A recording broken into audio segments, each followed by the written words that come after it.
I begin in the name of God, the most gracious, the most merciful. साथ गैरों के मेरी खबर पे आते क्यों हो, तुम जिलाते नहीं मुझको तो जलाते क्यों हो। तो बड़ा टाइट शेर है। जिलाना कहते हैं जिंदगी देना, जलाना का मतलब तपाना। तो आशिक जो था ना, अपनी माशूका की मोहब्बत में, इश्क में इतना गमजदा हुआ कि मर ही गया बेचारा ना, बीमार होके। जब मर गया तो कब्र में जाएगा, जाहिर है। उसका ख्याल यह था कि अब मेरी महबूबा कब्र की जियारत के लिए तो आ जाएगी ना, कि मेरी याद में मर गया। तो महबूबा अपने वाले के साथ आई। कमबख्त वो अकेली खबर पे भी नहीं आई, वो आई अपने फ्रेंड के साथ जिसके तपन और जलन में ये मरा था। तो उस मौके पर उस मुर्दे ने ये शेर कहा, साथ गैरों के मेरी कब्र पे आते क्यों हो, तुम जिलाते नहीं मुझको तो जलाते क्यों हो।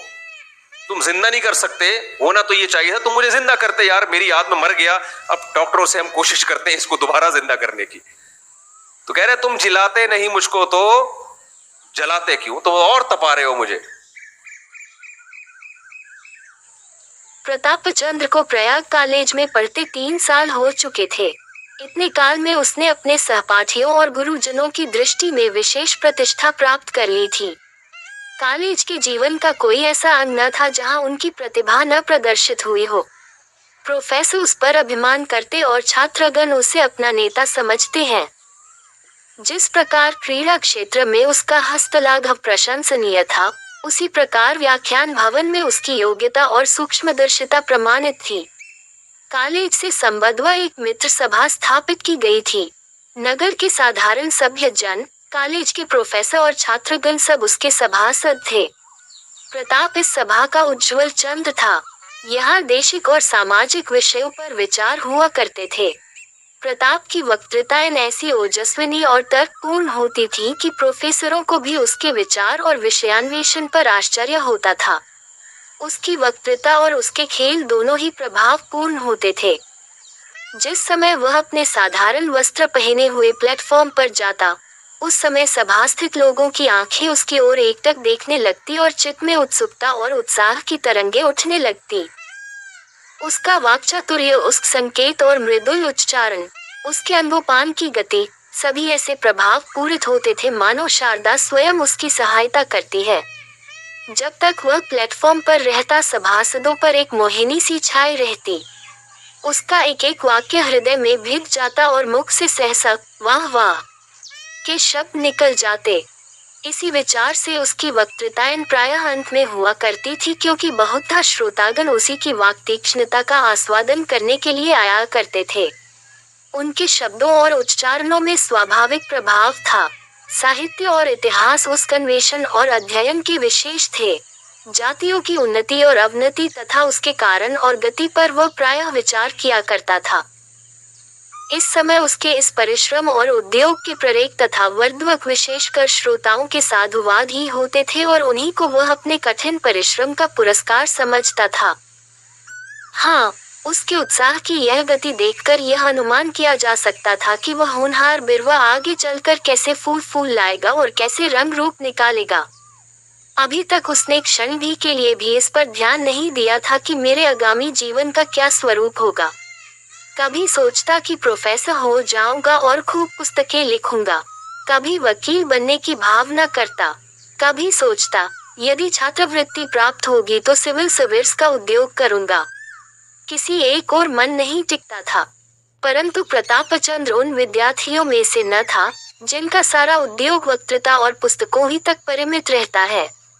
उसके संयम और योग्यता का एक छोटा भाग जनता के लाभार्थ भी व्यय होता था। उसने प्रकृति से उदार और दयालु हृदय पाया था और सर्वसाधारण से मिलन जुलने और काम करने की योग्यता उसे पिता से मिली थी। इन्हीं कार्यों में उसका सदुत्साह पूर्ण रीति से प्रमाणित होता था। बहुधा संध्या समय वह कीटगंज और कटरा की दुर्गंधपूर्ण गलियों में घूमता दिखाई देता, जहां विशेषकर नीची जाति के लोग बसते हैं। जिन लोगों की परछाई से उच्च वर्ण का हिंदू भागता है, उनके साथ प्रताप टूटी खाट पर बैठकर घंटों बातें करता और यही कारण था कि इन मोहल्लों के निवासी उस पर प्राण देते थे। प्रेमाद और शारीरिक सुख प्रलोभ, ये दो अवगुण प्रतापचंद्र में नामात्र को भी न थे। कोई अनाथ मनुष्य हो, प्रताप उसकी सहायता के लिए तैयार था। कितनी रातें उसने झोपड़ों में कराहते हुए रोगियों के सिरहाने खड़े रहकर काटी थीं। इसी अभिप्राय से उसने जनता का लाभार्थ एक सभा भी स्थापित कर रखी थी और 2.5 वर्ष के अल्प समय में ही इस सभा ने जनता की सेवा में इतनी सफलता प्राप्त की थी कि प्रयागवासियों को उससे प्रेम हो गया था। कमलाचरण जिस समय प्रयाग पहुंचा, प्रतापचंद्र ने उसका बड़ा आदर किया। समय ने उसके चित्त के द्वेष की ज्वाला शांत कर दी थी। जिस समय वह विरजन की बीमारी का समाचार पाकर बनारस पहुंचा था और उससे भेंट होते ही विरजन की दशा सुधर चली थी, उसी समय प्रतापचंद्र को विश्वास हो गया था कि कमलाचरण ने उसके हृदय में वह स्थान नहीं पाया है जो मेरे लिए सुरक्षित है। यह विचार द्वेषाग्नि को शांत करने के लिए काफी था। इससे अतिरिक्त उसे प्रायः ये विचार भी उद्विग्न किया करता था कि मैं ही सुशीला का प्राणघातक हूँ। मेरी ही कठोर वाणियों ने उस बेचारी का प्राणघात किया और उसी समय से जबकि सुशील ने मरते समय रो रो कर उससे अपने अपराधों की क्षमा मांगी थी, प्रताप ने मन में ठान लिया था कि अवसर मिलेगा तो मैं इस पाप का प्रायश्चित अवश्य करूंगा। कमलाचरण का आदर सत्कार तथा शिक्षा सुधार में उसे किसी अंश में प्रायश्चित को पूर्ण करने का अपूर्व अवसर प्राप्त हुआ। वह उससे इस प्रकार व्यवहार रखता जैसे छोटा भाई के साथ अपने समय का कुछ भाग उसकी सहायता करने में व्यय करता और ऐसी सुगमता से शिक्षक का कर्तव्य पालन करता कि शिक्षा एक रोचक कथा का रूप धारण कर लेती। परंतु प्रतापचंद्र के इन प्रयत्नों के होते हुए भी कमलाचरण का जी यहाँ बहुत घबराता। सारे छात्रावास में उसके स्वभावानुकूल एक मनुष्य भी न था जिससे वह अपने मन का दुख कहता। वह प्रताप से निसंकोच रहते हुए भी चित्त की बहुत सी बातें न कहता था। जब निर्जनता से जी अधिक घबराता तो विरजन को कोसने लगता कि मेरे सिर पर यह सब आपत्तियां उसी की लादी हुई हैं। उसे मुझसे प्रेम नहीं, मुख और लेखनी का प्रेम भी कोई प्रेम है। मैं चाहे उस पर प्राण ही क्यों न वारूं, पर उसका प्रेम वाणी और लेखनी से बाहर न निकलेगा। ऐसी मूर्ति के आगे जो पसीजना जानती ही नहीं, सिर पटकने से क्या लाभ। इन विचारों ने यहाँ तक जोर पकड़ा कि उसने विरजन को पत्र लिखना भी त्याग दिया। वह बेचारी अपने पत्रों में कलेजा निकला कर रख देती, पर कमला उत्तर तक न देता। यदि देता भी तो रुखा और हृदय विदारक। इस समय विरजन की एक एक बात, उसकी एक एक चाल उसके प्रेम की शिथिलता का परिचय देती हुई प्रतीत होती थी। हाँ, यदि विस्मरण हो गई थी तो विरजन की स्नेहमयी बातें, वे मतवाली आंखें जो वियोग के समय दबा गई थी और कोमल हाथ जिन्होंने उससे विनती की थी कि पत्र बराबर भेजते रहना। यदि वे उसे स्मरण हो आते तो संभव था कि उसे कुछ संतोष होता, परंतु ऐसे अवसरों पर मनुष्य की स्मरण शक्ति धोखा दे दिया करती है। निदान कमलाचरण ने अपने मन बहलाव का एक ढंग सोच ही निकाला। जिस समय से उसे कुछ ज्ञान हुआ, तभी से उसे सौंदर्य वाटिका में भ्रमण करने की चाट पड़ी थी। सौंदर्योपासना उसका स्वभाव हो गया था। वह उसके लिए ऐसी ही अनिवार्य थी जैसे शरीर रक्षा के लिए भोजन। बोर्डिंग हाउस से मिली हुई एक सेठ की वाटिका थी और उसकी देखभाल के लिए माली नौकर था। उस माली के सरयू देवी नाम की एक कुंवारी लड़की थी। यद्यपि वह परम सुंदरी न थी, तथापि कमला सौंदर्य का इतना इच्छुक न था जितना किसी विनोद की सामग्री का। कोई भी स्त्री जिसके शरीर पर यौवन की झलक हो, उसका मन बहलाने के लिए समुचित थी। कमला इस लड़की पर डोरे डालने लगा। संध्या समय निरंतर वाटिका की पटरियों पर टहलता हुआ दिखाई देता और लड़के तो मैदान में कसरत करते, पर कमलाचरण वाटिका में आकर ताक झांक किया करता। धीरे धीरे सरयू देवी से परिचय हो गया। वह उससे गजरे मोल लेता और चौगुन मूल्य देता। माली को त्योहार के समय सबसे अधिक त्योहरी कमलाचरण ही से मिलती। यहाँ तक कि सरयू देवी उसके प्रीति रूपी जाल का आखेट हो गई और एक दो बार अंधकार के पर्दे में परस्पर संभोग भी हो गया। एक दिन संध्या का समय था, सब विद्यार्थी सैर को गए हुए थे। कमला अकेला वाटिका में टहलता था और रह रहकर माली के झोपड़ों की ओर झांकता था। अचानक झोपड़े में से सरयू देवी ने उसे संकेत द्वारा बुलाया। कमला बड़ी शीघ्रता से भीतर घुस गया। आज सरयू देवी ने मलमल की साड़ी पहनी थी जो कमला बाबू का उपहार थी। सिर में सुगंधित तेल डाला था, जो कमला बाबू बनारस से लाए थे, और एक छींट का सलूका पहने हुई थी, जो बाबू साहब ने उसके लिए बनवा दिया था।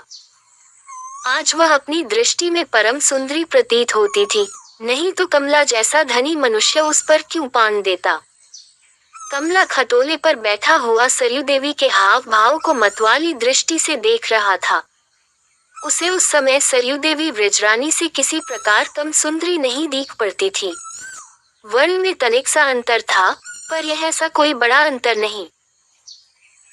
उसे सरयू देवी का प्रेम सच्चा और उत्साहपूर्ण जान पड़ता था, क्योंकि वह जब कभी बनारस जाने की चर्चा करता तो सरयू देवी फूट फूट कर रोने लगती और कहती कि मुझे भी लेते चलना, मैं तुम्हारा संग न छोड़ूंगी। कहाँ ये प्रेम की तीव्रता व उत्साह का बाहुल्य, और कहाँ विरजन की उदासीन सेवा और निर्दयतापूर्ण अभ्यर्थना। कमला अभी भली भांति आंखों को सेंकने भी न पाया था कि अकस्मात माली ने आकर द्वार खटखटाया। अब काटो तो शरीर में रुधिर नहीं, चेहरे का रंग उड़ गया। सरयू देवी से गिड़गिड़ा कर बोला, मैं कहाँ जाऊं। सरयू देवी का ज्ञान आप ही शून्य हो गया, घबराहट में मुख से शब्द तक न निकला। इतने में माली ने फिर किवाड़ खटखटाया। बेचारी सरयू देवी विवश थी, उसने डरते डरते किवाड़ खोल दिया। कमलाचरण एक कोने में श्वास रोककर खड़ा हो गया।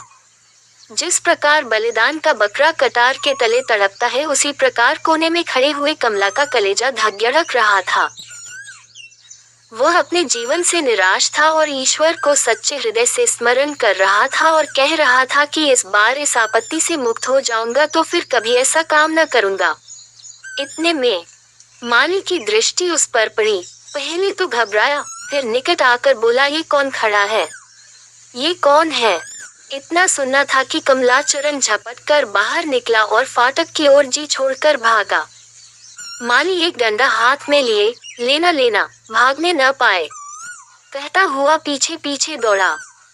ये वह कमला है जो माली को पुरस्कार व पारितोषिक दिया करता था, जिससे माली सरकार और हुजूर कहकर बातें करता था। वही कमला आज उसी माली सम्मुख इस प्रकार जान लेकर भागा जाता है। पाप अग्नि का वह कुंड है जो आदर और मान, साहस और धैर्य को क्षण भर में जलाकर भस्म कर देता है। कमलाचरण वृक्षों और लताओं की ओट में दौड़ता हुआ फाटक से बाहर निकला। सड़क पर तानगा जा रहा था, जो बैठा और हांफते हांफते अशक्त होकर गाड़ी के पटरे पर गिर पड़ा। यद्यपि माली ने फाटक भी पीछा न किया था, तथापि कमला प्रत्येक आने जाने वाले पर चौंक चौंक कर दृष्टि डालता था, मानो सारा संसार शत्रु हो गया है। दुर्भाग्य ने एक और गुल खिलाया। स्टेशन पर पहुंचते ही घबराहट का मारा गाड़ी में जाकर बैठ गया, परंतु उसे टिकट लेने की सुधि ही न रही और न उसे यह खबर थी कि मैं किधर जा रहा हूँ। वह इस समय इस नगर से भागना चाहता था, चाहे कहीं हो। कुछ दूर चला था कि अंग्रेज अफसर लालटेन लिए आता दिखाई दिया। उसके संग एक सिपाही भी था। वह यात्रियों का टिकट देखता चला आता था, परंतु कमला ने जान कि कोई पुलिस अफसर है। भय के मारे हाथ पांव सनसनाने लगे, कलेजा धड़कने लगा। जब अंग्रेज दसूरी गलियों में जांच करता रहा, तब तक तो वो कलेजा कड़ा के प्रकार बैठा रहा, परंतु जो उसके डिब्बे का फाटक खुला, कमला के हाथ पांव फूल गए, नेत्रों के सामने अंधेरा छा गया। उतावलेपन से दूसरी ओर का किवाड़ खोलकर चलती हुई रेलगाड़ी पर से नीचे कूद पड़ा। सिपाही और रेल वाले साहब ने उसे इस प्रकार कूदते देखा तो समझा कि कोई अभ्यस्त डाकू है। मारे हर्ष के फूले न समाये कि पारितोषिक अलग मिलेगा और वेतनोन्नति अलग होगी। झट लाल बत्ती दिखाए। तनिक देर में गाड़ी रुक गई। अब गार्ड, सिपाही और टिकट वाले साहब कुछ अन्य मनुष्यों के सहित गाड़ी उतर गई। अब गार्ड, सिपाही और टिकट वाले साहब कुछ अन्य मनुष्यों के सहित गाड़ी से उतर पड़े और लालटेन ले लेकर इधर उधर देखने लगे। किसी ने कहा अब उसकी धूम भी न मिलेगी, पक्का डकैत था। कोई बोला इन लोगों को काली जी का इष्ट रहता है, जो कुछ न कर दिखाएं, थोड़ा है, परंतु गार्ड आगे ही बढ़ता गया। वेतन बुद्धि की आशा उसे आगे ही लिए जाती थी, यहाँ तक कि वह उस स्थान पर जा पहुंचा जहाँ कमेला गाड़ी से कूदा था। इतने में सिपाही ने खड्डे की ओर संकेत करके कहा, देखो वह श्वेत रंग की क्या वस्तु है। मुझे तो कोई मनुष्य सा प्रतीत होता है और लोगों ने देखा और विश्वास हो गया कि अवश्य ही दुष्ट डाकू यहाँ छिपा हुआ है। चल कर उसको घेर लो ताकि कहीं निकलने न पावे। तनिक सावधान रहना, डाकू प्राण पर खेल जाते हैं। गार्ड साहब ने पिस्तौल संभाली, मियाँ सिपाही ने लाठी तानी। कई स्त्रियों ने जूते उतार कर हाथ में ले लिए कि कहीं आक्रमण कर बैठा तो भागने में सुविधा होगा। दो मनुष्यों ने ढेले उठा लिए कि दूर ही से लक्ष्य करेंगे। डाकू के निकट कौन जाए, किसे जी भारी है। परंतु जब लोगों ने समीप जाकर देखा तो न डाकू था न डाकू भाई, किंतु एक सभ्य स्वरूप, सुंदर वर्ण, छरहरे शरीर का नवयुवक पृथ्वी पर औंधे मुख पड़ा है और उसके नाक और कान से धीरे धीरे रुधिर बह रहा है। कमला ने इधर सांस तोड़ी और विरजन एक भयानक स्वप्न देखकर चौंक पड़ी। सरयू देवी ने विरजन का सुहाग लूट लिया। वृक्ष रानी की विदाई के पश्चात सुवामा का घर ऐसा सूना हो गया, मानो पिंजरे से सुआ उड़ गया। वह इस घर का दीपक और शरीर की प्राण थी। घर वही है, पर चारों ओर उदासी छाई हुई है। रहने चाला वे ही है, पर सबके मुख मलिन और नेत्र ज्योतिहीन हो रहे हैं। वाटिका वही है, पर ऋतु पतझड़ की है। विदाई के 1 मास पश्चात मुंशी संजीवन लाल भी तीर्थ यात्रा करने चले गए। धन संपत्ति सब प्रताप को सरमिपत कर दी। अपने संग मृगशाला, भगवत गीता और कुछ पुस्तकों के अतिरिक्त कुछ न ले गए। प्रताचंद की प्रेमाकांक्षा बड़ी प्रबल थी, पर इसके साथ ही उसे दमन की असीम शक्ति भी प्राप्त थी। घर की एक एक वस्तु उसे विरजन का स्मरण कराती रहती थी। यह विचार एक क्षण के लिए भी दूर न होता था, यदि विरजन मेरी होती तो ऐसे सुख से जीवन व्यतीत होता। परंतु विचार को वह हटाता रहता था। पढ़ने बैठता तो पुस्तक खुली रहती और ध्यान अन्यत्र जा पहुंचता। भोजन करने बैठता तो विरजन का चित्र नेत्रों में फिरने लगता। प्रेमाग्नि को दमन की शक्ति से दबाते दबाते उसकी अवस्था ऐसी हो गई, मानो वर्षों का रोगी है। प्रेमियों को अपनी अभिलाषा पूरी होने की आशा हो या न हो, परंतु वे मन ही मन अपनी प्रेमिकाओं से मिलने का आनंद उठाते रहते हैं। वे भाव संसार में अपने प्रेम पात्र से वार्तालाप करते हैं, उसे छोड़ते हैं, उससे रुठते हैं, उसे मनाते हैं और इन भावों में उन्हें तृप्ति होती है। आयश मन को एक सुखद और रसमय कार्य मिल जाता है। परंतु यदि कोई शक्ति उन्हें इस भावोद्यान की सैर करने से रोके, यदि कोई शक्ति ध्यान में भी उस प्रियतम का चित्र न देखने दे, तो उन अभागों प्रेमियों को क्या दशा होगा। प्रताप इन्हीं अभागों में था। इसमें संदेह नहीं कि यदि वह चाहता तो सुखद भावों का आनंद भोग सकता था। भाव संसार का ब्रह्मन तीर सुखमय होता है, पर कठिनता तो यह थी कि वह विरजन का ध्यान भी कुत्सित वासनाओं से पवित्र रखना चाहता था। उसकी शिक्षा ऐसे पवित्र नियमों से हुई थी और उसे ऐसे पवित्रत्माओं और नीतिपरायण मनुष्यों की संगति से लाभ उठाने का अवसर मिले थे कि उसकी दृष्टि में विचार की पवित्रता की भी उतनी ही प्रतिष्ठा थी जितनी आचार की पवित्रता की। ये कब संभव था कि वह विरजन को, जिसे कई बार बहन कह चुका था और जिसे अब भी बहन समझने का प्रयत्न करता रहता था, ध्यानावस्था में भी ऐसे भावों का केंद्र बनाता जो कुवासनाओं से भले ही शुद्ध हो, पर मन की दूषित आवेगों से मुक्त नहीं हो सकते थे। जब तक मुंशी जी संजीवन लाल विद्यमान थे, उनका कुछ न कुछ समय उनके संग ज्ञान और धर्म चर्चा में कट जाता था, जिससे आत्मा को संतोष होता था। परंतु उनके चले जाने के पश्चात आत्म सुधार का यह अवसर भी जाता रहा। सुवामा उसे यूं मलिन मन पाती तो उसे बहुत दुख होता। एक दिन उसने कहा, यदि तुम्हारा चित्त न लगता हो, प्रयाग चले जाओ, वहां शायद तुम्हारा जी लग जाए। यह विचार प्रताप के मन में भी कई बार उत्पन्न हुआ था, परंतु इस भय से कि माता को यहाँ अकेले रहने में कष्ट होगा, उसने इस पर कुछ ध्यान नहीं दिया था। माता का आदेश पाकर इरादा पक्का हो गया। यात्रा की तैयारियां करने लगा। प्रस्थान का दिन निश्चित हो गया। अब सुवामा की ये दशा है कि जब देखिए प्रताप को परदेश में रहने सहने की शिक्षाएं दे रही है। बेटा देखो, किसी से झगड़ा मत मोल लेना।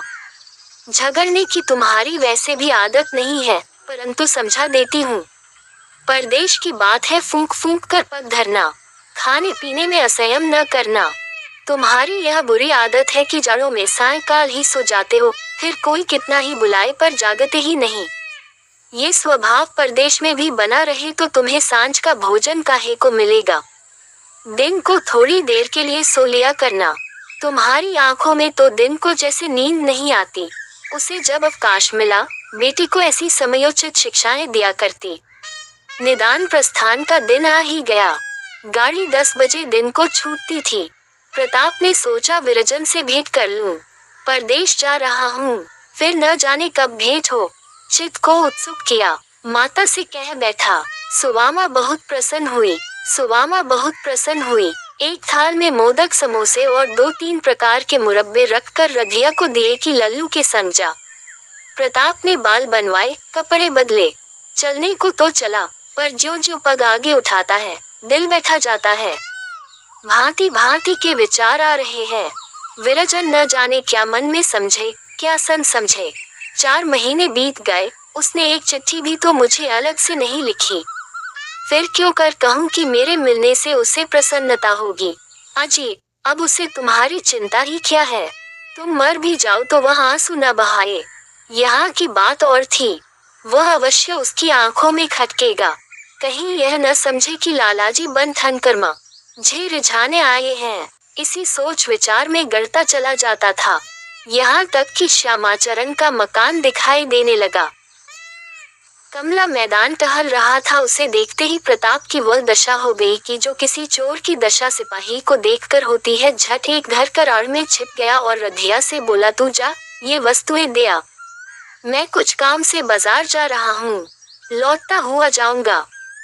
ये कहकर बाजार की ओर चला, परंतु केवल 10 ही डग चला होगा कि फिर महरी को बुलाया और बोला, मुझे शायद देर हो जाए, इसलिए न आ सकूंगा।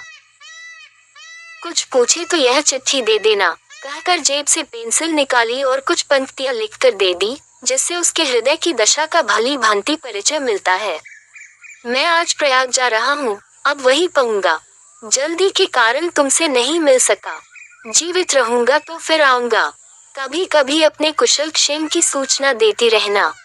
तुम्हारा प्रताप। प्रताप तो ये पत्र देकर चलता हुआ रधिया धीरे धीरे विरजन के घर पहुंची। वह इसे देखते ही दौड़ी और कुशल क्षेम पूछने लगी। लाला की कोई चिट्ठी आई थी। रधिया जब से गए चिट्ठी पत्री कुछ भी नहीं आई। विरजन चाची तो सुख से है। रधिया, लल्लू बाबू प्रयागराज जात है, 3 तनिक उदास रहत है। विरजन चौंक कर, लल्लू प्रयाग जा रहे हैं। रधिया, हाँ, हम सब बहुत समझाया कि परदेश माँ कहाँ जे हो, मुदा कोऊ की सिनुत है। रधिया, कब जाएंगे। रधिया, आज 10 बजे की टेसे जवैया है, तुसे भेंट करन आवत रहेन, तवन दुआरी पर आई के लवत गयेन। विरजन ये तक आकर लौट गए। द्वार पर कोई था कि नहीं। रधिया, द्वार पर कहाँ आए, सड़क पर से चले गए। विरजन, कुछ कहा नहीं, क्या लौटा जाता हूँ। रधिया, कुछ कहा नहीं, इतना बोले कि हमार ट्रेन छह जहे तो हम जाइत हैं। विरजन ने घड़ी पर दृष्टि डाली, 8 बजने वाले थे। प्रेमवती के पास जाकर बोली, माता, लल्लू आज प्रयाग जा रहे हैं, दी आप कहे तो उनसे मिलती आऊं। फिर न जाने कब मिलना हो कब न हो। महरी कहती है कि बस मुझसे मिलने आते थे, पर सड़क के उसी पार से लौट गए। प्रेमवती अभी न बाल गुंथवाए, न मांग भरवाए, न कपड़े बदले, बस जाने को तैयार हो गई। विरजन, मेरी अम्मा, आज जाने दीजिए, बाल गुंथवाने बैठूंगी तो 10 यही बज जाएंगे। प्रेमवती, अच्छा तो जाओ, पर संध्या तक लौट आना। गाड़ी तैयार करवा लो, मेरी ओर से सुवामा को पालगन कह देना। विरजन ने कपड़े बदले, माधवी को बाहर दौड़ाया कि गाड़ी तैयार करने के लिए कहो, और तब तक कुछ ध्यान न आया। रधिया से पूछा, कुछ चिट्ठी पत्री नहीं दी। रधिया ने पत्र निकाल कर दे दिया। विरजन ने उसे हर्ष से लिया, परंतु उसे पढ़ते ही उसका मुख कुम्हला गया। सोचने लगी कि वह द्वार तक आकर क्यों लौट गए, और पत्र भी लिखा तो ऐसा उखड़ा और अस्पष्ट। ऐसी कौन जल्दी थी। क्या गाड़ी के नौकर थे।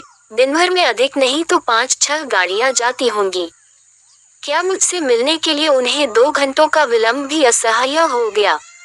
अवश्य इसमें कुछ न कुछ भेद है। मुझसे क्या अपराध हुआ। अचानक उसे उस सया का ध्यान आया, जब वह अति व्याकुल हो प्रताप के पास गई थी और उसके मुख से निकला था, लल्लू मुझसे कैसे सहा जाएगा।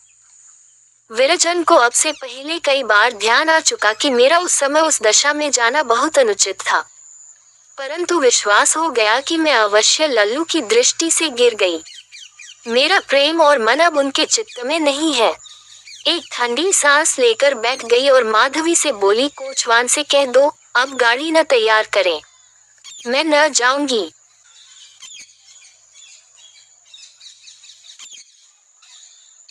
विधवा हो जाने के बाद बूटी का स्वभाव बहुत कटु हो गया था। जब बहुत जी जलता तो अपने मृत पति को कोसती, आप तो सिधार गए, मेरे लिए ये जंजाल छोड़ गए। जब इतनी जल्दी जाना था तो ब्याह न जाने किस लिए किया। घर में भूनी भौंग नहीं, चले थे ब्याह करने। वह चाहती तो दूसरी सगाई कर लेती, पायरों में इसका रिवाज है। देखने सुनने में भी बुरी न थी। दो एक आदमी तैयार भी थे, लेकिन बूटी पतिव्रता कहलाने के मोह को न छोड़ सकी। और यह सारा क्रोध उतरता था बड़े लड़के मोहन पर, जो अब 16 साल का था। सोहन अभी छोटा था और मैना लड़की थी। ये दोनों अभी किसी लायक न थे। अगर ये तीनों न होते तो बूटी को क्यों इतना कष्ट होता। जिसका थोड़ा सा काम कर देती वही रोटी कपड़ा दे देता, जब चाहती किसी के सिर बैठ जाती। अब अगर वह कहीं बैठ जाए तो लोग यही कहेंगे कि 3-3 बच्चों के होते इसे ये क्या सूझी। मोहन भरसक उसका भार हल्का करने की चेष्टा करता। गायों भैंसों की सानी पानी दुहना मतना ये सब कर लेता, लेकिन बूटी का मुंह सीधा न होता था। वह रोज एक न एक खुचर निकालती रहती और मोहन ने भी उसकी घुड़कियों की परवाह करना छोड़ दिया था। पति उसके सिर गृहस्थी का ये भार पटक कर क्यों चला गया, उसे यही गिला था। बेचारी का सर्वनाश ही कर दिया। न खाने का सुख मिला, न पहनने उड़ने का, न और किसी बात का। इस घर में क्या आई, मानो भाटी में पड़ गई। उसकी वैधव्य साधना और अतृप्त भोग लालसा में सदैव द्वंद्व सा मचा रहता था और उसकी जलन में उसके हृदय की सारी मृदुता जलकर भस्म हो गई थी। पति के पीछे और कुछ नहीं तो बूटी के पास 400 के गहने थे, लेकिन एक एक करके सब उसके हाथ से निकल गए। उसी मोहल्ले में उसकी बिरादरी में कितनी ही औरतें थीं जो उससे जेठी होने पर भी गहने झमकाकर, आंखों में काजल लगाकर, मांग में सेंदूर की मोटी सी रेखा डालकर मानो उसे जलाया करती थी। इसलिए अब उनमें से कोई विधवा हो जाती तो बूटी को खुशी होती और यह सारी जलन वह लड़कों पर निकालती, विशेषकर मोहन पर। वह शायद सारे संसार की स्त्रियों को अपने ही रूप में देखना चाहती थी। कोत्सा में उसे विशेष आनंद मिलता था। उसकी वंचित लालसा जल न पाकर ओस चाट लेने में ही संतुष्ट होती थी। फिर यह कैसे संभव था कि वह मोहन के विषय में कुछ सुने और पेट में डाल ले। ज्यों ही मोहन संध्या समय दूध बेचकर घर आया, बूटी ने कहा, देखती हूँ तू अब सांड बनने पर उतारू हो गया है। मोहन ने प्रश्न के भाव से देखा, कैसा सांड, बात क्या है। तू रुपया से छिप छिप कर नहीं हंसता बोलता, उस पर कहता है कैसा सांड।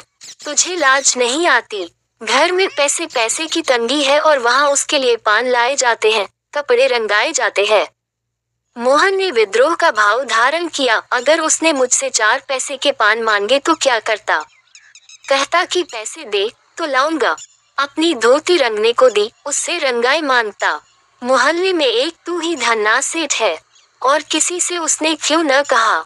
ये वह जाने, मैं क्या बताऊं। तुझे अब छैला बनने की सूझती है। घर में भी कभी 1 पैसे का पान लाया। यहाँ पान किसके लिए लाता। क्या तेरे लिखे घर में सब मर गए। मैं न जानता था तुम पान खाना चाहती हो। संसार में 1 रुपया ही पान खाने जोग है।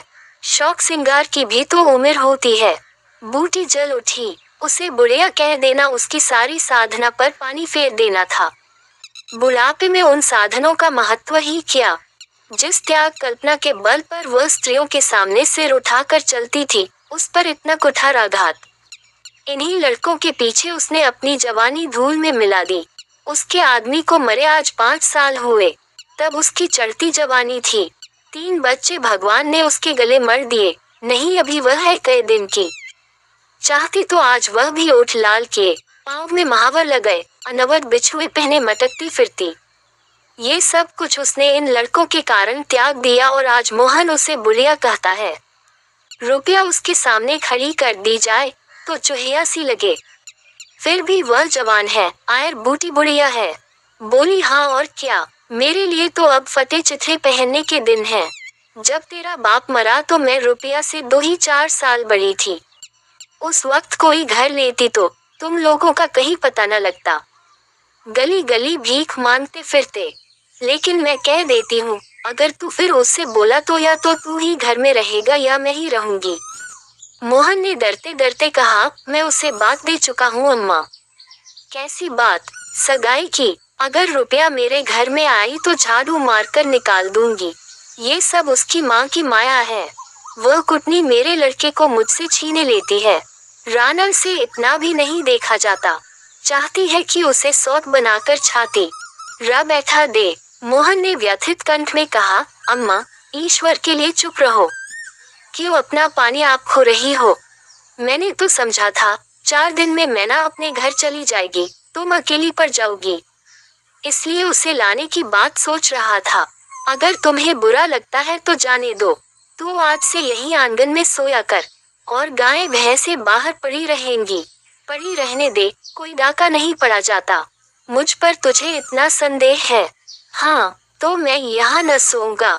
तो निकल जा घर से। हाँ, तेरी यही इच्छा है तो निकल जाऊंगा। मैना ने भोजन पकाया। मोहन ने कहा, मुझे भूख नहीं है। बूटी उसे मनाने न आई। मोहन का युवक हृदय माता के इस कठोर शासन को किसी तरह स्वीकार नहीं कर सकता। उसका घर है, ले ले। अपने लिए वह कोई दूसरा ठिकाना ढूंढ निकालेगा। रुपया ने उसके रूखे जीवन में एक स्निग्धता भर ही दी थी। जब वह एक अव्यक्त कामना से चंचल हो रहा था, जीवन कुछ सूना सूना लगता था, रुपया ने नव वसंत की भांति आकर उसे पल्लवित कर दिया। मोहन को जीवन में एक मीठा स्वाद मिलने लगा। कोई काम करना होता, पर ध्यान रुपया की ओर लगा रहता। सोचता, उसे क्या दे दे कि वो प्रसन्न हो जाए। अब वह कौन मुंह लेकर उसके पास जाए? क्या उससे कहे कि अम्मा ने मुझे तुझसे मिलने को मना किया है? अभी कल ही तो बरगद के नीचे दोनों में कैसी कैसी बातें हुई थी। मोहन ने कहा था, रूपा तुम इतनी सुंदर हो, तुम्हारे 100 ग्राहक निकल आएंगे। मेरे घर में तुम्हारे लिए क्या रखा है? इस पर रुपया ने जो जवाब दिया था, वह तो संगीत की तरह अब भी उसके प्राण में बसा हुआ था। मैं तो तुमको चाहती हूँ मोहन, अकेले तुमको। पढ़ने की चौधरी हो जाओ तब भी मोहन हो, मजदूरी करो तब भी मोहन हो। उसी रुपया से आज वह जाकर कहे, मुझे अब तुमसे कोई सरोकार नहीं है। नहीं, यह नहीं हो सकता। उसे घर की परवाह नहीं है। वह रुपनिया के साथ माँ से अलग रहेगा। इस जगह न सही, किसी दूसरे मोहल्ले में सही। इस वक्त भी रुपया उसकी राह देख रही होगी। कैसे अच्छे बीड़े लगाती है। कहीं अम्मा सुन पावे कि वह रात को रुपया के द्वार पर गया था, तो प्राण ही दे दे। दे दे प्राण। अपने भाग तो नहीं बखानती कि ऐसी देवी बहू मिली जाती है। न जाने क्यों रुपया से इतना चिढ़ती है। वह जरा पान खा लेती है, जरा साड़ी रंग कर पहनती है। बस यही तो। चूड़ियों की झनकार सुनाई दी। रुपनिया आ रही है। हाँ, वही है। रुपया उसके सिरहाने आकर बोली, सो गए क्या मोहन? घड़ी भर से तुम्हारी राह देख रही हूँ, आई क्यों नहीं? मोहन नींद का मक्कर किए पड़ा रहा। रुपया ने उसका सिर हिलाकर फिर कहा, क्या सो गए मोहन? उन कोमल उंगलियों के स्पर्श में क्या सिद्धि थी, कौन जाने। मोहन की सारी आत्मा उन्मत्त हो उठी। उसके प्राण मानो बाहर निकलकर रुपया के चरणों में समर्पित हो जाने के लिए उछल पड़े। देवी वरदान के लिए सामने खड़ी है। सारा विश्व जैसे नाच रहा है। उसे मालूम हुआ जैसे उसका शरीर लुप्त हो गया है। केवल वह एक मधुर स्वर की भांति विश्व की गोद में चिपटा हुआ उसके साथ नृत्य कर रहा है। रुपया ने कहा, अभी से सो गए क्या जी? मोहन बोला, हाँ, जरा नींद आ गई थी रूपा। तुम इस वक्त क्या करने आई? कहीं अम्मा देख ले तो मुझे मार ही डालें। तुम आज आए क्यों नहीं? आज अम्मा से लड़ाई हो गई। क्या कहती थी? कहती थी रुपया से बोलेगा तो मैं प्राण दे दूंगी। तुमने पूछा नहीं, रुपया से क्यों चिढ़ती हो? अब उनकी बात क्या कहूँ रूपा। वह किसी का खाना पहनना नहीं देख सकती। अब मुझे तुमसे दूर रहना पड़ेगा। मेरा जी तो न मानेगा। ऐसी बात करोगी तो मैं तुम्हें लेकर भाग जाऊंगा। तुम मेरे पास एक बार रोज आया करो, बस, और मैं कुछ नहीं चाहती। और अम्मा जो बिगड़ेंगी, तो मैं समझ गई, तुम मुझे प्यार नहीं करते। मेरा बस होता तो तुमको अपने प्राण में रख लेता। इसी समय घर के किवाड़ खटके, रुपया भाग गई। मोहन दूसरे दिन सोकर उठा तो उसके हृदय में आनंद का सागर सा भरा हुआ था। वह सोहन को बराबर डांटता रहता था। सोहन आलसी था, घर के काम धंधे में जीना लगाता था। मोहन को देखते ही वह साबुन छिपाकर भाग जाने का अवसर खोजने लगा। मोहन ने मुस्कुराकर कहा, धोती बहुत मैली हो गई है सोहन, धोबी को क्यों नहीं देते? सोहन को इन शब्दों में स्नेह की गंध आई। धोबिन पैसे मांगती है, तो पैसे अम्मा से क्यों नहीं मांग लेते? अम्मा कौन पैसे दिए देती है, तो मुझसे ले लो। ये कहकर उसने एक इकन्नी उसकी ओर फेंक दी। सोहन प्रसन्न हो गया। भाई और माता दोनों ही उसे धिक्कारते रहते थे। बहुत दिनों बाद आज उसे स्नेह की मधुरता का स्वाद मिला। इकन्नी उठा ली और धोती को वहीं छोड़कर गाय को खोलकर ले चल। मोहन ने कहा, रहने दो, मैं इसे लिए जा हूँ। सोहन ने पगहिया मोहन को देकर फिर पूछा, तुम्हारे लिए चिलम रख लाऊं? जीवन में आज पहली बार सोहन ने भाई के प्रति ऐसा सद्भाव प्रकट किया था। इसमें क्या रहस्य है, यह मोहन की समझ में नहीं आया। बोला, आग हो तो रखाओ। मैना सिर के बाल खेले आंगन में बैठी घरौंदा बना रही थी। मोहन को देखते ही उसने घरौंदा बिगाड़ दिया और अंचल से बाल छिपाकर रसोई घर में बर्तन उठाने चली। मोहन ने पूछा, क्या खेल रही थी मैना?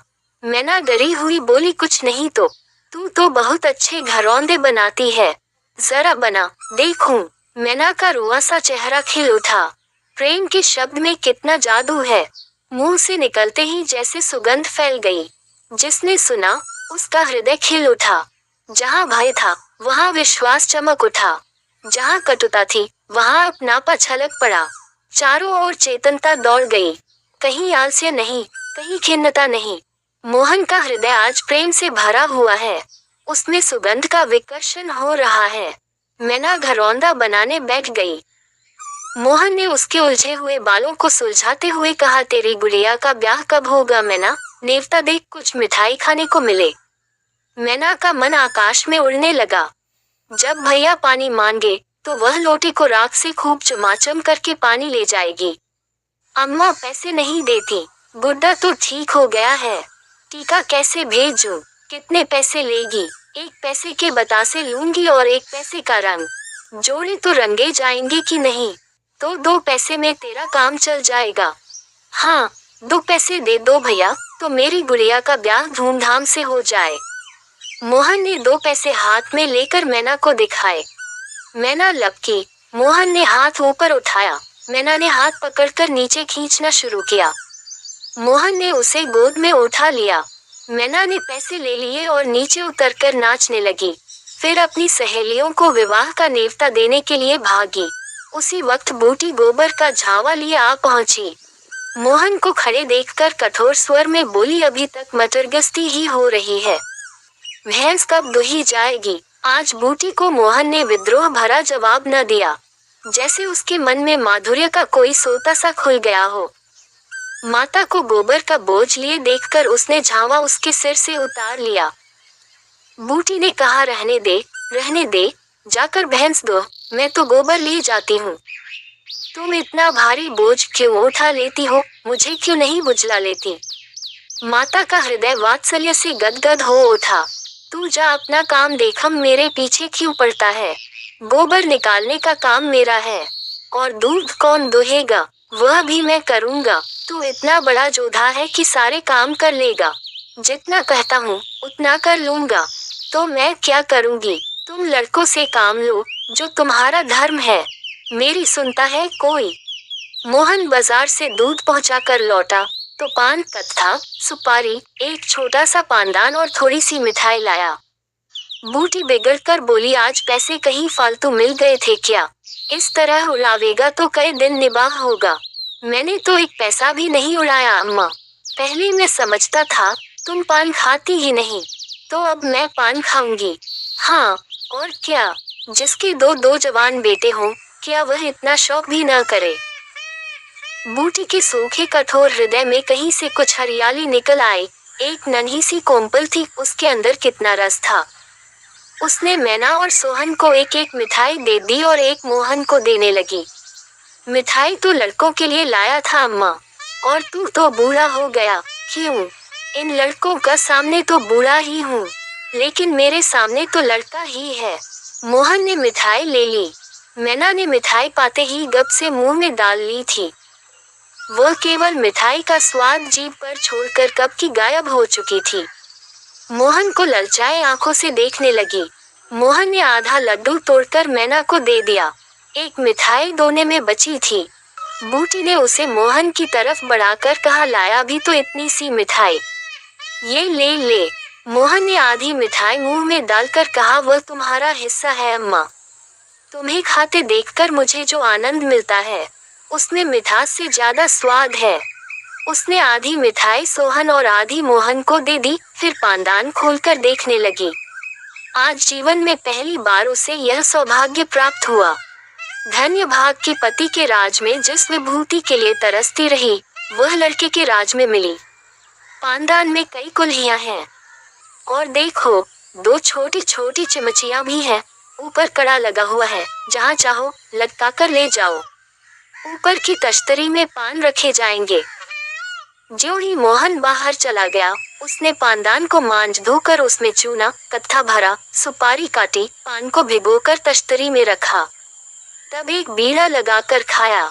उस बीड़े के रस ने जैसे उसके वैधव्य की कटुता का स्निग्ध कर दिया। मन की प्रसन्नता व्यवहार में उदारता बन जाती है। अब वह घर में नहीं बैठ सकती। उसका मन इतना गहरा नहीं कि इतनी बड़ी विभूति उसमें जाकर गुम हो जाए। एक पुराना आईना पड़ा हुआ था। उसने उसमें मुंह देखा। ओठों पर लाली है। मुंह लाल करने के लिए उसने थोड़े ही पान खाया है। धनिया ने आकर कहा, काकी तनिक रस्सी दे दो, मेरी रस्सी टूट गई है। कल बूटी ने साफ कह दिया होता, मेरी रस्सी गांव भर के लिए नहीं है। रस्सी टूट गई है तो बनवा लो। आज उसने धनिया को रस्सी निकालकर प्रसन्न मुख से दे दी और सद्भाव से पूछा, लड़के के दस्त बंद हुए कि नहीं धनिया? धनिया ने उदास मन से कहा, नहीं काकी, आज तो दिन भर दस्त आए, जाने दांत आ रहे हैं। पानी भर ले तो चल, जरा देखूं, दांत ही है कि कुछ और फसाद है। किसी की नजर वजर तो नहीं लगी? आप क्या जाने काकी, कौन जाने किसी की आंख फूटी हो। 4 लड़कों को नजर का बड़ा डर रहता है। जिसने चुमकार कर बुलाया, झट उसकी गोद में चला जाता है। ऐसा हंसता है कि तुमसे क्या कहूँ। कभी कभी माँ की नजर भी लग जाया करती है। ए नौज काकी, भला कोई अपने लड़के को नजर लगाएगा? यही तो तू समझती नहीं, नजर आप ही लग जाती है।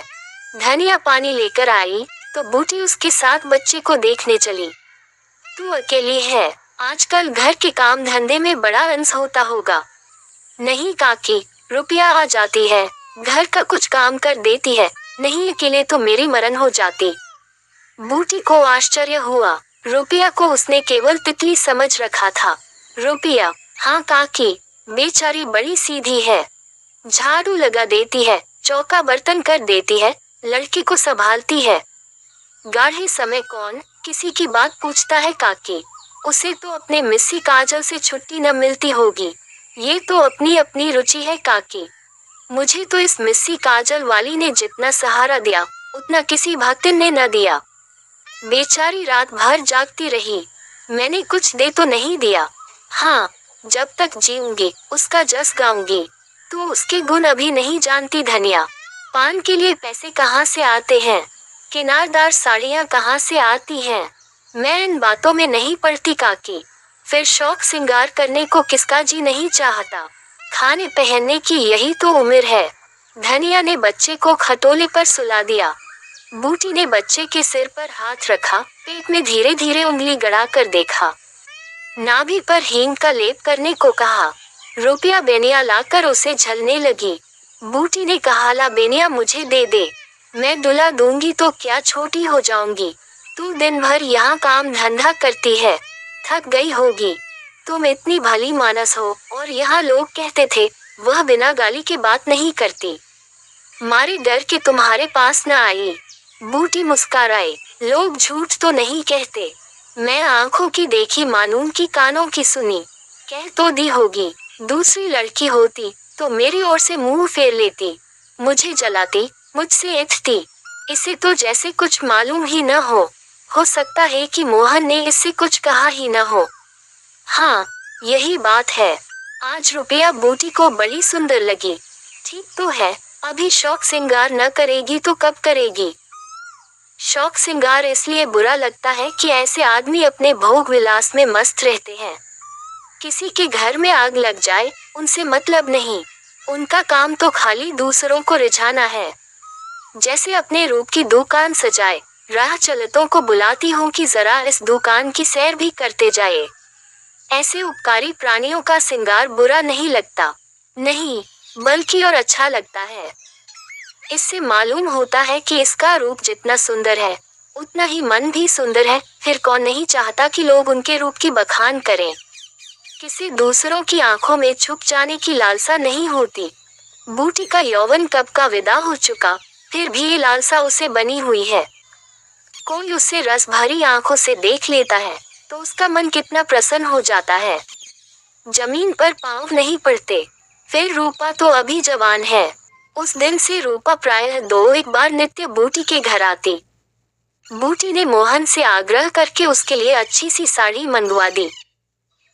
अगर रूपा कभी बिना काजल लगाए या बेरंगी साड़ी पहने आ जाती तो बूटी कहती, बहू बेटियों को ये जोगिया भेस अच्छा नहीं लगता। ये भेस तो हम जैसी बूढ़ियों के लिए है। रूपा ने एक दिन कहा, तुम बूढ़ी काहे से हो गई अम्मा? लोगों को इशारा मिल जाए तो भौरों की तरह तुम्हारे द्वार पर धरना देने लगे। बूटी ने मीठे तिरस्कार से कहा, चल, मैं तेरी माँ की सौत बनकर जाऊंगी। अम्मा तो बूढ़ी हो गई, तो क्या तेरे दादा अभी जवान बैठे हैं?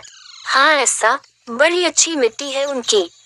बूटी ने उसकी ओर रस भरी आंखों से देख कर पूछा, अच्छा बता, मोहन से तेरा ब्याह कर दूं? रूपा लजा गई, मुख पर गुलाब की आभा दौड़ गई। आज मोहन दूध बेचकर लौटा तो बूटी ने कहा, कुछ रुपए पैसे जुटा, मैं रूपा से तेरी बातचीत कर रही हूँ।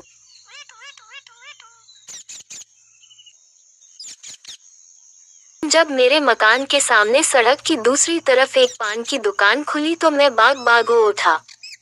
इधर एक फरलांग तक पान की कोई दुकान न थी और मुझे सड़क के मोड़ तक कई चक्कर करने पड़ते थे।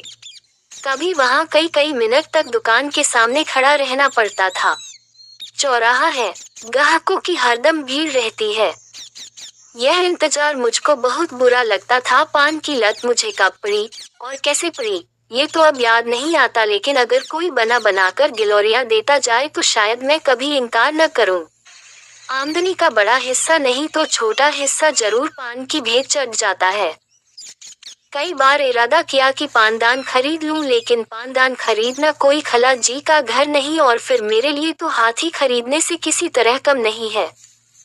और मान लो जान पर खेलकर एक बार खरीद लूं तो पानदान कोई परी की थैली तो नहीं कि इधर इच्छा हुई और गिलोरियां निकल पड़ी। बाजार से पान लाना, दिन में 5 बार फेरना, पानी से तर करना, सड़े हुए टुकड़ों को तराश कर अलग करना क्या कोई आसान काम है? मैंने बड़े घरों की औरतों को हमेशा पानदान की देखभाल और प्रबंध में ही व्यस्त पाया है।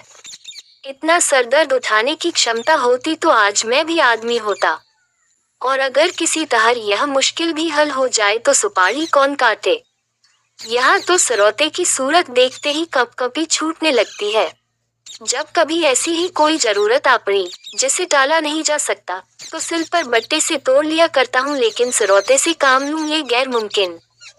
मुझे तो किसी को सुपारी काटते देखकर उतना ही आश्चर्य होता है जितना किसी को तलवार की धार पर नाचते देखकर। और मान लो यह मामला भी किसी तरह हल हो जाए तो आखिरी मंजिल कौन फतह करे? कत्था और चूना बराबर लगाना क्या कोई आसान काम है? कम से कम मुझे तो उसका ढंग नहीं आता।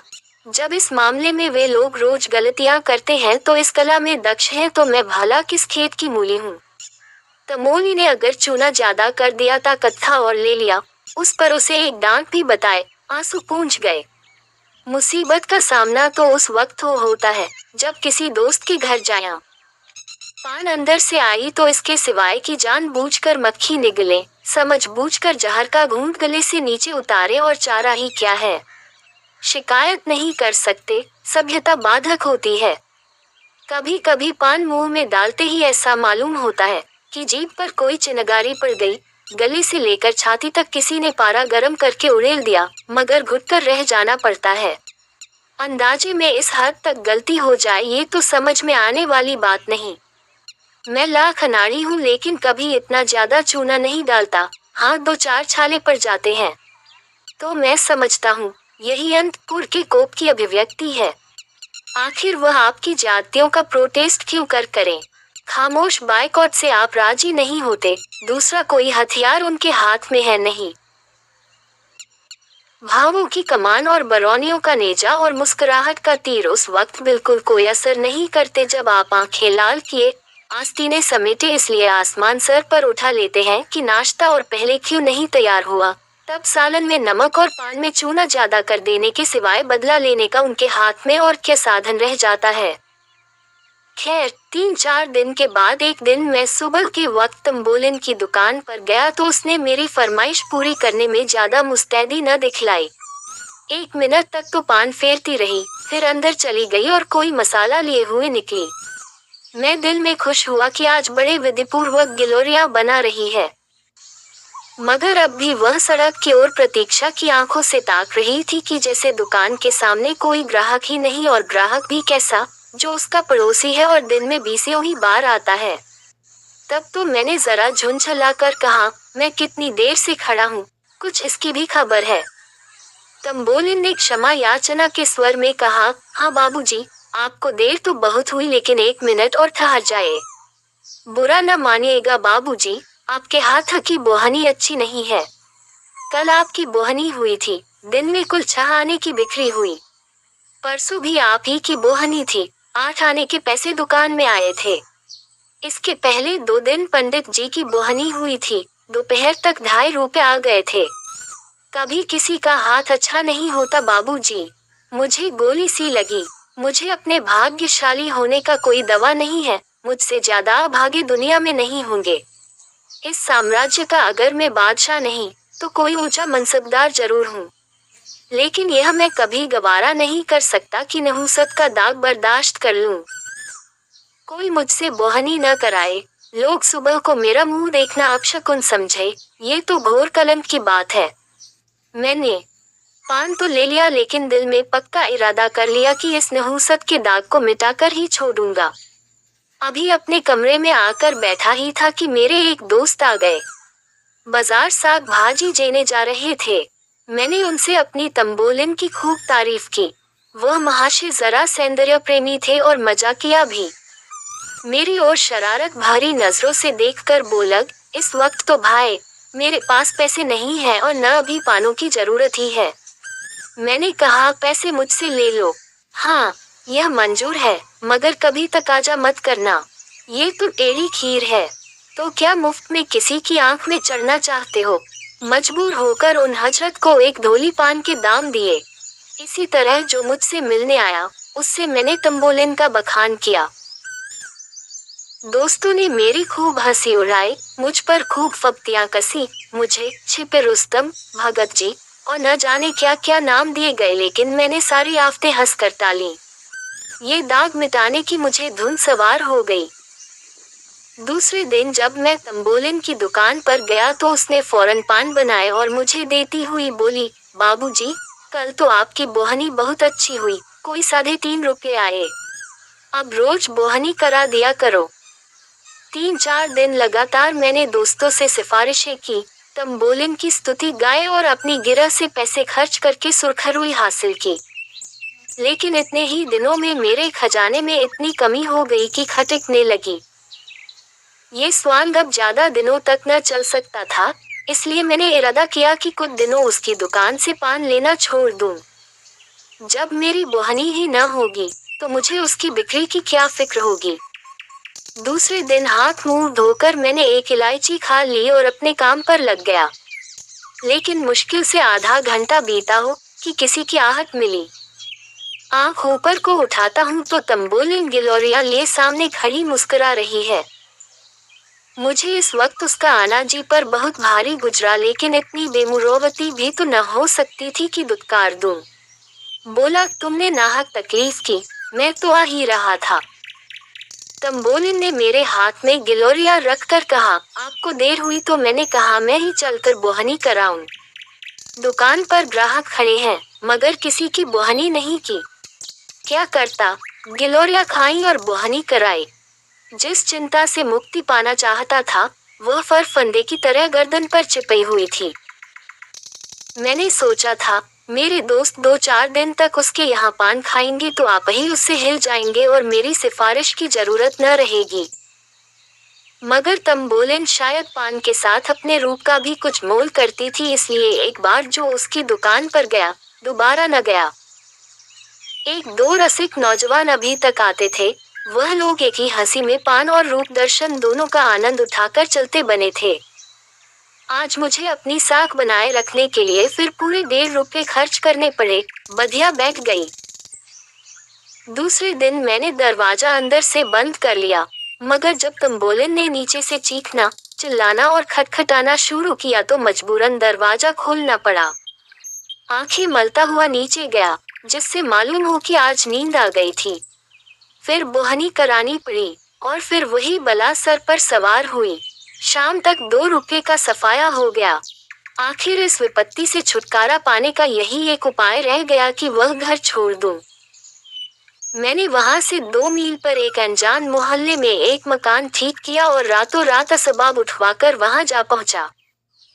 वह घर छोड़कर मैं जितना खुश हुआ, शायद कैदी जेल खाने से भी निकलकर उतना खुश न होता होगा। रात को खूब गहरी नींद सोया। सवेरा हुआ तो मुझे उस पंछी की आजादी का अनुभव हो रहा था जिसके पर खुल गए हैं।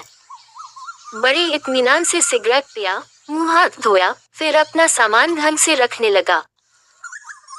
खाने के लिए किसी होटल की भी फिक्र थी, मगर उस हिम्मत तोड़ने वाली बला से फतेह पाकर मुझे जो खुशी हो रही थी, उसके मुकाबले में इन चिंताओं की कोई गिनती न थी। मुंह हाथ धोकर नीचे उतरा। आज की हवा में भी आजादी का नशा था। हर एक चीज मुस्कुराती हुई मालूम होती थी। खुश खुश एक दुकान पर जाकर पान खाए और जीने पर चढ़ ही रहा था कि देखा वह तंबोलिन लपकी जा रही है। कुछ न पूछो, उस वक्त दिल पर क्या गुजरी। बस यही जी चाहता था कि अपना और उसका दोनों का सिर फोड़ लूं। मुझे देखकर वह ऐसी खुश हुई जैसे कोई धोबी अपना खोया हुआ गधा पा गया हो। और मेरी घबराहट का अंदाजा बस उस गधे की दिमागी हालत से कर लो। उसने दूर ही से कहा, वाह बाबूजी, वाह, आप ऐसा भागे कि किसी को पता भी न लगा। उसी मोहल्ले में एक से एक अच्छे घर खाली हैं। मुझे क्या मालूम था कि आपको उस घर में तकलीफ थी। नहीं तो मेरे पिछवाड़े ही एक बड़े आराम का मकान था। अब मैं आपको यहाँ न रहने दूंगी। जिस तरह हो सकेगा आपको उठा ले जाऊंगी। आप घर का क्या किराया देते हैं? मैंने रोनी सूरत बनाकर कहा, 10 रुपये। मैंने सोचा था कि किराया इतना कम बताऊं जिसमें ये दलील उसके हाथ से निकल जाए। इस घर का किराया 20 रुपये है। 10 रुपये में तो शायद मरने को भी जगह न मिलेगी। मगर तंबोलिन पर इस चकमे का कोई असर न हुआ। बोली, इस तरह से घर के 10 रुपये आप 8 ही दीजिएगा और घर इससे अच्छा ना हो तो जब भी जी चाहे छोड़ दीजिएगा। चलिए, मैं उस घर की कुंजी लेती आई हूँ। इसी वक्त आपको दिखा दूँ। मैंने त्योरी चढ़ाते हुए कहा, आज ही तो इस घर में आया हूँ, आज ही छोड़ कैसे सकता हूँ। पेश की किराया दे चुका हूँ। तंबोलिन ने बड़ी लुभावनी मुस्कुराहट के साथ कहा, 10 ही रुपये तो दे हैं। आपके लिए 10 रुपये कौन बड़ी बात है। यही समझ लीजिए कि आप न चले तो मैं उजड़ जाऊंगी। ऐसी अच्छी बोहनी वहाँ और किसी की नहीं है। आप नहीं चलेंगे तो मैं ही अपनी दुकान यहाँ उठा लाऊंगी। मेरा दिल बैठ गया। यह अच्छी मुसीबत गले पड़ी। कहीं सचमुच चुड़ैल अपनी दुकान न उठा लाए। मेरे जी में तो आया कि एक फटकार बताऊं, पर जबान इतनी बेमुरौवत न हो सकी। बोला, मेरा कुछ ठीक नहीं है। कब तक रहूं, कब तक न रहूं। आज ही तबादला हो जाए तो भागना पड़े। तुम न इधर की रहो न उधर की। उसने हसरत भरे लहजे में कहा, आप चले जाएंगे तो मैं भी चली जाऊंगी। अभी आज तो आप जाते नहीं। मेरा कुछ ठीक नहीं है। तो मैं रोज यहाँ आकर बोहनी करा लिया करूँगी। इतनी दूर रोज आओगी? हाँ चली आऊंगी, 2 मील ही तो है। आपके हाथ की बोहनी हो जाएगी।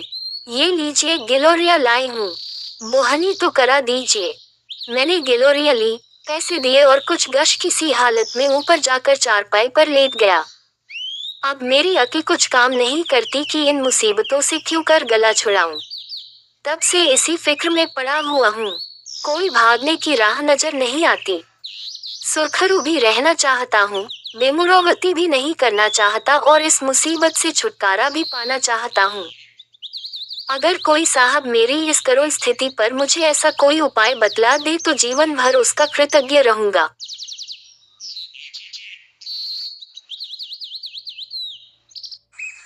हमारे अंग्रेजी दोस्त माने या न माने, मैं तो यही कहूंगा कि गुल्ली डंडा सब खेलों का राजा है। अब भी कभी लड़कों को गुल्ली डंडा खेलते देखता हूँ तो जी लोट-पोट हो जाता है कि इनके साथ जाकर खेलने लगूं। न लान की जरूरत, न कोर्ट की, न नेट की, न थापी की। मजे से किसी पेड़ से एक टहनी काट ली, गुल्ली बना ली और 2 आदमी भी आ जाए तो खेल शुरू हो गया। विलायती खेलों में सबसे बड़ा ऐब है कि उसके सामान महंगे होते हैं। जब तक कम से कम 1 सैकड़ा न खर्च कीजिए, खिलाड़ियों में शुमार ही नहीं हो पाता। यहाँ गुल्ली डंडा है कि बना हर फिटकरी के चोखा रंग देता है, पर हम अंग्रेजी चीजों के पीछे ऐसे दीवाने हो रहे हैं कि अपनी सभी चीजों से रुचि हो गई।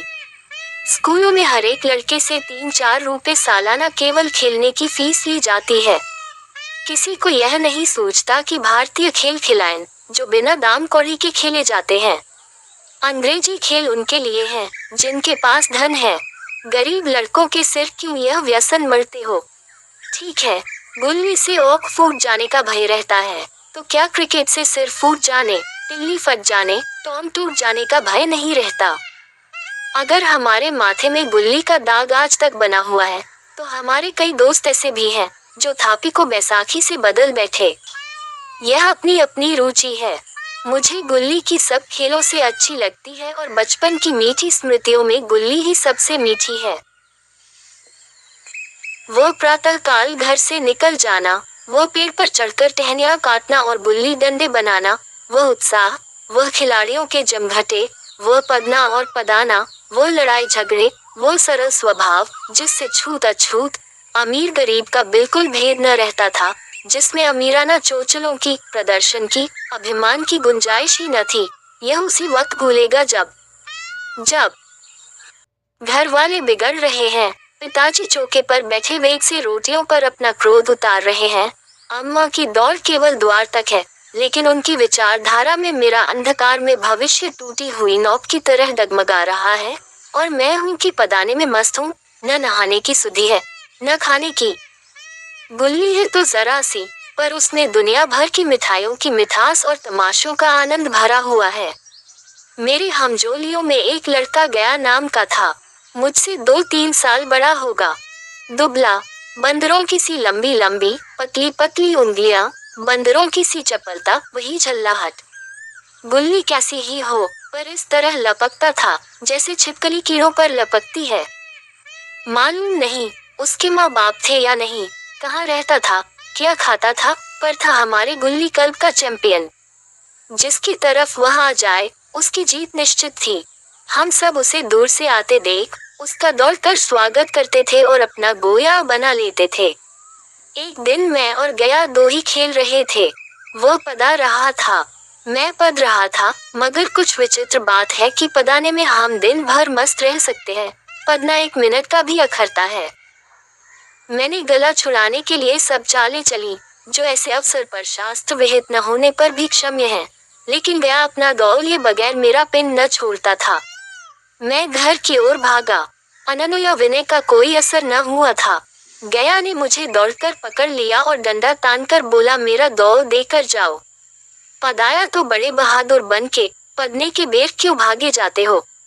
तुम दिन भर पदाओ तो मैं दिन भर पदता रहा। हाँ, तुम्हें दिन भर पदना पड़ेगा। न खाने जाऊं, न पीने जाऊं। हाँ, मेरा दौड़ दिए बिना कहीं नहीं जा सकते। मैं तुम्हारा गुलाब हूँ। हाँ, मेरे गुलाम हो। मैं घर जाता हूँ, देखो मेरा क्या कर लेते हो। घर कैसे जाओगे, कोई दिल लगी है। दो दिया है, दो लेंगे। अच्छा, कल मैंने अमरूद खिलाया था, वह लौटा दो। वह तो पेट में चला गया, निकालो पेट से। तुमने क्यों खाया मेरा अमरूद? अमरूद तुमने दिया, तब मैंने खाया। मैं तुमसे मांगने न गया था। जब तक मेरा अमरूद न दोगे, मैं दो न दूंगा। मैं समझता था न्याय मेरी ओर है। आखिर मैंने किसी स्वार्थ से ही उसे अमरूद खिलाया होगा। कौन नी स्वार्थ किसी के साथ सलूक करता है। भिक्षा तक तो स्वार्थ के लिए देते हैं।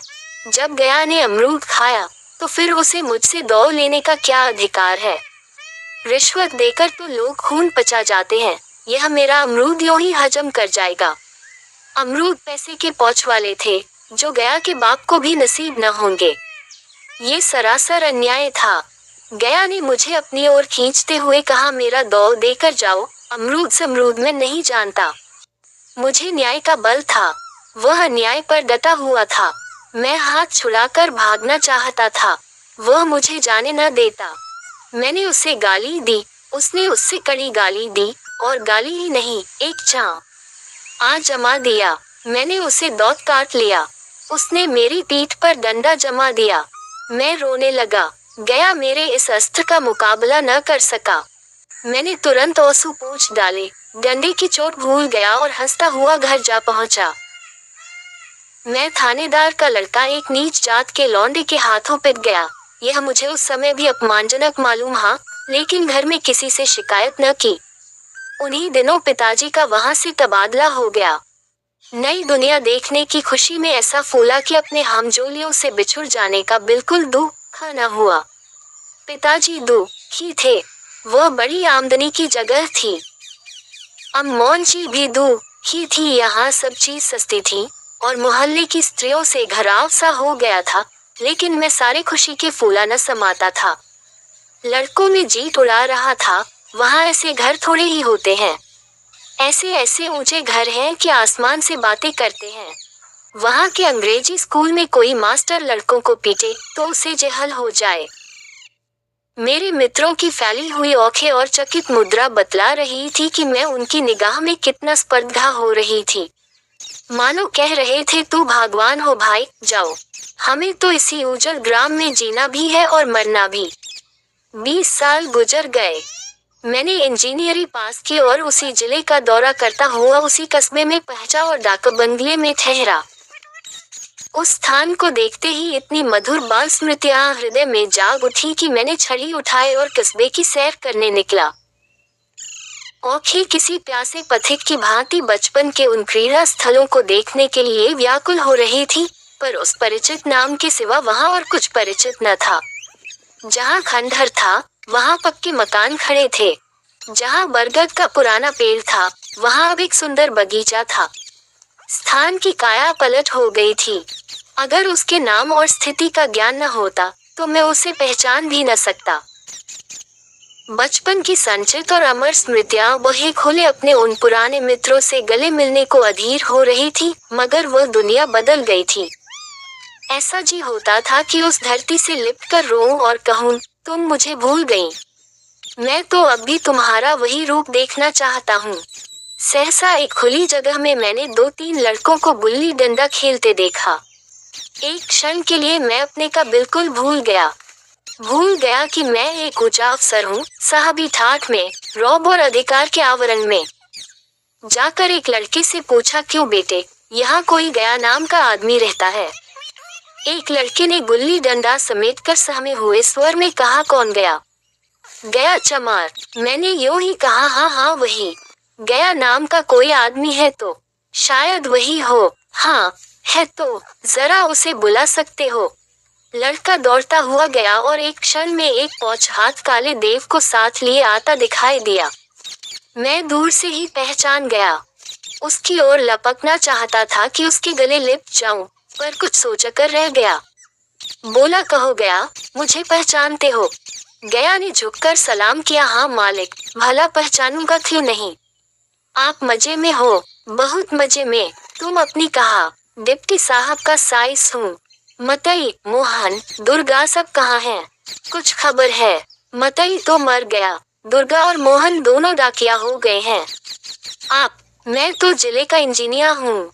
सरकार तो पहले ही बड़े जहीन थे। अब कभी गुल्ली डंडा खेलते हो?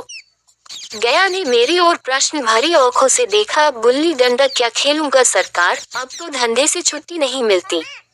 आओ आज हम तुम खेलें। तुम पदाना, हम पदेंगे। तुम्हारा एक दांव हमारे ऊपर है, वह आज ले लो। यह बड़ी मुश्किल से राजी हुआ। वह ठहरा टके का मजदूर, मैं एक बड़ा अफसर। हमारा और उसका क्या जोड़। बेचारा झेप रहा था, लेकिन मुझे भी कुछ कम झेप न थी। इसलिए नहीं कि मैं गया के साथ खेलने जा रहा था, बल्कि इसलिए कि लोग इस खेल को अजूबा समझकर इसका तमाशा बन लेंगे और अच्छी खासी भीड़ लग जाएगी। उस भीड़ में वह आनंद कहाँ रहेगा, पर खेले बगैर तो रहा नहीं जाता। आखिर निश्चय हुआ कि दोनों जने बस्ती से बहुत दूर खेलेंगे और बचपन की उस मिठाई को खूब रस ले लेकर खाएंगे। मैं गया को लेकर डाक बंगले पर आया और मोटर में बैठकर दोनों मैदान की ओर चले। साथ में एक कुल्हाड़ी ले ली। मैं गंभीर भाव धारण किए हुए था, लेकिन गया इसे अभी तक मजाक ही समझ रहा था। फिर भी उसके मुख पर उत्सुकता या आनंद का कोई चिन्ह न था। शायद वह हम दोनों में जो अंतर हो गया था, यही सोचने में मगन था। मैंने पूछा, तुम्हें कभी हमारी याद आती थी गया? सच कहना। गया झेपता हुआ बोला, मैं आपको याद करता हजूर, किस लायक हूँ। भाग में आपके साथ कुछ दिन खेलना बदा था, नहीं मेरी क्या गिनती। मैंने कुछ उदास होकर कहा, लेकिन मुझे तो बराबर तुम्हारी याद आती थी। तुम्हारा वह डंडा जो तुमने तान कर जमाया था, याद है न? गया ने पछताते हुए कहा, वह लड़कपन था सरकार, उसकी याद न दिलाओ। वाह, वह मेरे बाल जीवन की सबसे रसीली याद है। तुम्हारे उस डंडे में जो रस था, वह तो अब न आदर सम्मान में पाता हूँ, न धन में। इतनी देर में हम बस्ती से कोई 3 मील निकल आए। चारों तरफ सन्नाटा है। पश्चिम और कोसों तक भीमताल फैला हुआ है, जहाँ आकर हम किसी समय कमल पुष्प तोड़ ले जाते थे और उसके झुमक बनाकर कानों में डाल लेते थे। जेठ की संध्या केसर में डूबी चली आ रही है। मैं लपक कर एक पेड़ पर चढ़ गया और एक टहनी काट लाया। चटपट गुल्ली डंडा बन गया। खेल शुरू हो गया। मैंने गुची में गुल्ली रखकर उछाली। गुल्ली गया के सामने से निकल गई। उसने हाथ लपकाया, जैसे मछली पकड़ रहा हो। गुल्ली उसके पीछे जाकर गिरी। ये वही गया है, जिसके हाथों में गुल्ली जैसे आप ही आकर बैठ जाती थी। वह दाहिने बाएं कहीं हो, गुल्ली उसकी हथेली में ही पहुंचती थी, जैसे गुल्लियों पर वशीकरण डाल देता हो। नई गुल्ली, पुरानी गुल्ली, छोटी गुल्ली, बड़ी गुल्ली, नोकदार गुल्ली, सपाट गुल्ली सभी उससे मिल जाती थी। जैसे उसके हाथों में कोई चुंबक हो, गुल्लियों को खींच लेता हो। लेकिन आज गुल्ली को उससे वह प्रेम नहीं रहा। फिर तो मैंने पदाना शुरू किया। मैं तरह तरह की धांधलियां कर रहा था। अभ्यास की कसर बेईमानी से पूरी कर रहा था। हुच जाने पर भी डंडा खुले जाता था। हालांकि शास्त्र के अनुसार गया की बारी आनी चाहिए थी। गुल्ली पर ओछी चोट पड़ती और वह जरा दूर पर गिर पड़ती, तो मैं झपट कर उसे खुद उठा लेता और दोबारा टोड़ लगाता। गया ये सारी बेकायदगियां देख रहा था, पर कुछ न बोलता था, जैसे उसे वह सब कायदे कानून भूल गए। उसका निशाना कितना अचूक था। गुल्ली उसके हाथ से निकलकर टन से डंडे से आकर लगती थी। उसके हाथ से छूटकर उसका काम था डंडे से टकरा जाना, लेकिन आज वह गुल्ली डंडे में लगती ही नहीं। कभी दाहिने जाती है, कभी बाएं, कभी आगे, कभी पीछे। 8 घंटे पदाने के बाद एक गुल्ली डंडे में आ लगी। मैंने धांधली की गुल्ली डंडे में नहीं लगी। बिल्कुल पास से गई, लेकिन लगी नहीं। गया ने किसी प्रकार का असंतोष प्रकट नहीं किया। न लगी होगी। डंडे में लगती तो क्या मैं बेईमानी करता? नहीं भैया, तुम भला बेईमानी करोगे। बचपन में मजाल था कि मैं ऐसा घपला करके जीता बचता। यही गया गर्दन पर चढ़ बैठता, लेकिन आज मैं उसे कितनी आसानी से धोखा दिए चला जाता था। गधा है। सारी बातें भूल गया।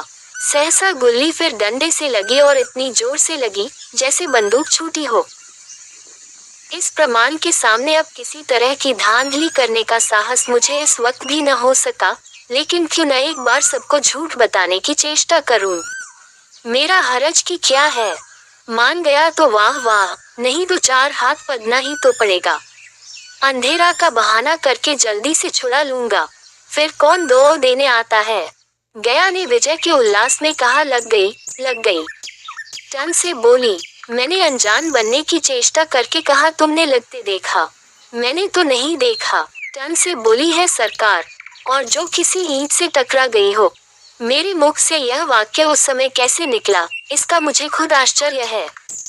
इस सत्य को झुठलाना वैसा ही था जैसे दिन को रात बताना। हम दोनों ने गुल्ली को डंडे में जोर से लगते देखा था, लेकिन गया ने मेरा कथन स्वीकार कर लिया। हाँ, किसी ईंट में ही लगी होगी, डंडे में लगती तो इतनी आवाज न आती। मैंने फिर पदाना शुरू कर दिया, लेकिन इतनी प्रत्यक्ष धांधली कर लेने के बाद गया की सरलता पर मुझे दया आने लगी। इसीलिए जब तीसरी बार गुल्ली डंडे में लगी तो मैंने बड़ी उदारता से दौड़ देना तय कर लिया। गया ने कहा, अब तो अंधेरा हो गया है भैया, कल पर रखो। मैंने सोचा, कल बहुत सा समय होगा, यह न जाने कितनी देर पदाए, इसलिए इसी वक्त मामला साफ कर लेना अच्छा होगा। नहीं नहीं, अभी बहुत उजाला है, तुम अपना दौड़ ले लो, गुल्ली सूझेगी नहीं, कुछ परवाह नहीं। गया ने पदाना शुरू किया, पर उसे अब बिल्कुल अभ्यास न था। उसने 2 बार टॉर्च लगाने का इरादा किया, पर दोनों ही बार हुच गया। 1 मिनट से कम में वो 2 खो बैठा। मैंने अपनी हृदय की विशालता का परिचय दिया। 1-2 और खेल लो, तुम तो पहले ही हाथ में हुच गए। नहीं भैया, अब अंधेरा हो गया, तुम्हारा अभ्यास छूट गया, कभी खेलते नहीं, खेलने का समय कहाँ मिलता है भैया। हम दोनों मोटर पर जा बैठे और चिराग जलते जलते पड़ाव पर पहुंच गए। गया चलते चलते बोला, कल यहाँ गुल्ली डंडा होगा, सभी पुराने खिलाड़ी खेलेंगे, तुम भी आओगे, जब तुम्हें फुर्सत हो तभी खिलाड़ियों को बुलाऊं। मैंने शाम का समय दिया और दूसरे दिन मैच देखने गया। कोई 10-10 आदमियों की मंडली थी, कई मेरे लड़कपन के साथी निकले, अधिकांश युवक थे, छोटी इन्हें मैं पहचान न सका। खेल शुरू हुआ, मैं मोटर पर बैठा बैठा तमाशा देखने लगा। आज गया का खेल, उसका नैपुण्य देखकर मैं चकित हो गया। टॉर्च लगाता तो गुल्ली आसमान से बातें करती। कल किसी वह झिझक, वह हिचकिचाहट, वह बेदिली आज न थी। लड़कपन में जो बात थी, आज उसे प्रौढ़ता प्राप्त कर ली थी। कहीं कल इसने मुझे इस तरह पदाया होता तो मैं जरूर रोने लगता। उसके डंडे की चोट खाकर गुल्ली 200 गज की खबर लाती थी। पदने वालों में एक युवक ने कुछ धांधली की, उसने अपने विचार में गुल्ली लपक ली थी। गया का कहना था गुल्ली जमीन में लगकर उछली थी, इस पर दोनों में ताल ठोकने की नौबत आई है। युवक दब गया। गया का तमतमाया हुआ चेहरा देखकर डर गया। अगर वह दब न जाता तो जरूर मार पीट हो जाती। मैं खेल में न था, पर दूसरों के इस खेल में मुझे वही लड़कपन का आनंद आ रहा था, जब हम सब कुछ भूलकर खेल में मस्त हो जाते थे। अब मुझे मालूम हुआ कि कल गया ने मेरे साथ खेला नहीं, केवल खेलने का बहाना किया। उसने मुझे दया का पात्र समझा। मैंने धांधली की, बेईमानी की, पर उसे जरा भी क्रोध न आया, इसलिए कि वह खेल न रहा था, मुझे खिला रहा था, मेरा मन रख रहा था। वह मुझे पदाकर मेरा कचूमर नहीं निकालना चाहता था। मैं अब अफसर हूँ, यह अफसरी मेरे और उसके बीच में दीवार बन गई है। मैं अब उसका लिहाज पा सकता हूँ, अदब पा सकता हूँ, साहचर्य नहीं पा सकता। लड़कपन था, तब मैं उसका समकक्ष था, ये पद पाकर अब मैं केवल उसकी दया योग्य हूँ। वह मुझे अपना जोड़ नहीं समझता, वह बड़ा हो गया है, मैं छोटा हो गया हूँ।